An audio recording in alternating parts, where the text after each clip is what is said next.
তিনজন ওই যে কাছাকাছি তিন জায়গার ভিতরে পড়ে যান যেতে শুরু করে দিয়েছেন, শহীদ হতে চলছেন।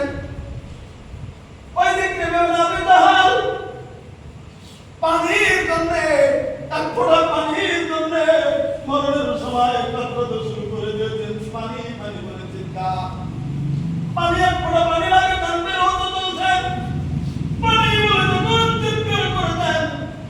আর যারা সেবকরা যা দিচ্ছিল একটা বর্তনের ভিতরে পানি লইয়া হযরত ইকরিমা ইবনে আবু জাহলের দিকে দৌড় দিয়ে চলে যেতে চলছেন। ইকরিমার মুখে পানি তুলে দিলেন, রে নবীর সাহাবী, তুমি তো শহীদ হতে চলছো, তুমি একটু পানি পান করো, কারণ পানির জন্য তোমার অন্তরটা কঠিন হয়ে গেছে, গলাটা শুকিয়ে গেছে। এই নাও পানি। যখন পানি দিতে চলে গেছেন, সঙ্গে সঙ্গে হারিস ইবনে হিশাম পাশে শুয়ে পুনরুদ্ধার অবস্থা, কাছে থেকে পানি বলে চিৎকার করে উঠেছেন। ইকরিমা যখন শুনলেন আমি তো পানির জন্য কাতরাচ্ছি, কিন্তু হারিস ইবনে হিশাম পানি পানি করছে, মুখের কাছে পানি নিয়ে যেতে চলছেন। ইকরিমা ইশারায় বলে দিলেন, আমার পানি লাগবে না রে ভাই, তুমি হারিস কাকে পানি পান করাও, তারপরে আমাকে পানি এনে দাও। নিজের জানটা যেতে চলছেন, ওই মুহূর্তে একজন আরেকজনের তরফ দেখাচ্ছে, একজন আরেকজনের মহব্বতের আধারটা খুলে দিয়েছেন। ইকরিমা বলতেছেন, হারিস ইবনে হিশামের কাছে পানি নিয়ে যাও। ও পানি বলে চিৎকার করছে, ওর কাছে পানির বর্তন থেকে পানি পান করাও, তারপরে আমার কাছে নিয়ে আসো। যদি দেখলেন পানি পান করছে না, ইকরিমা দৌড়ে চলে যেতে চলেন হারিস ইবনে হিশামের কাছে। যখন পানি নিয়ে যাচ্ছেন, মুখের কাছে না যেতেই একটু সাইড থেকে ওই যে আইয়াস ইবনে রাবিয়া পানি বলে চিৎকার করে উঠেছে। কিতাব খুলুন মেরে দাও ইতিহাস।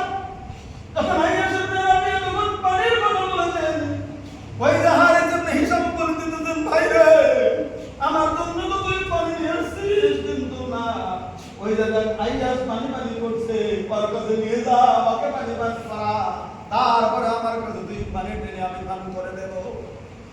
ওই যে যিনি পানি দেওয়ালা, তিনি দেখলেন হায় হায় ইনি তো পান করলেন না, আইয়াস ইবনে আবি রাবিয়ার কাছে দৌড়ে চলে গেলেন।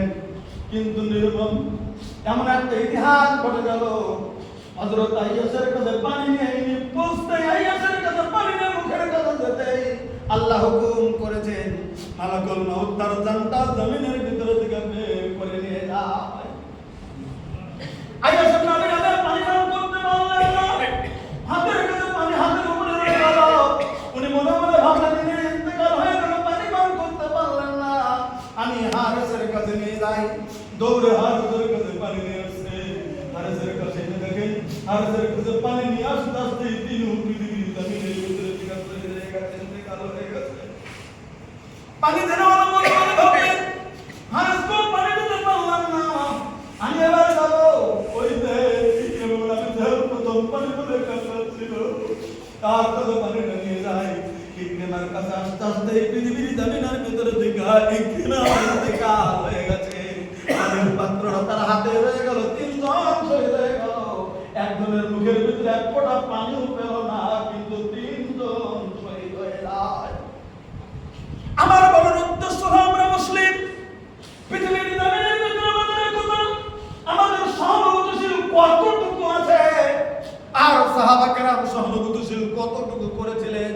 নিজের জানটা বিপদে চলছে, এক ফোঁটা পানি দিলে কলিজাটা ঠান্ডা হয়ে যাবে, কিন্তু আরেকজনের কথা ভেবে টাকা দিয়ে দেওয়ার কথা বলেছেন, তবু নিজের কাছে এমন করে জমিনের ভিতরে নেই নাই।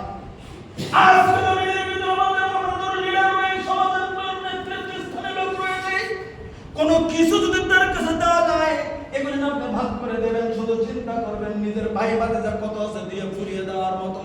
গরিবের কাছে পৌঁছানোর আগে এই সমস্ত মাল শেষ হয়ে যায়, এরকম ইতিহাস আছে কিনা ধরে বলে আছে? খেয়াল করবেন না যে না আগে আমার নিকটতম বাদ দিয়ে তার থেকে গরিব কে আছে, আগে তার কাছে পৌঁছাই দিতে আমাকে দায়িত্ব দিয়েছে, এটা আমরা খেয়াল করিনি জমিনের ভিতরে। কিন্তু দেখেন আল্লাহ নবী সাল্লাল্লাহু আলাইহি ওয়াসাল্লামের সাহাবাগণ যাওয়ার সময় ইতিহাস দেখিয়ে দিয়ে গেলেন, উপযুক্তকে তার কাছে পৌঁছানোর জন্য ব্যবস্থা করে দিয়ে গেলেন। আমরা কোন দিকে চলছি? কাজে থেকে আমি বলবো, আমাদের ইতিহাস আমাদের জানা দরকার, আমাদের কানুন মতো আমাদের চলা দরকার।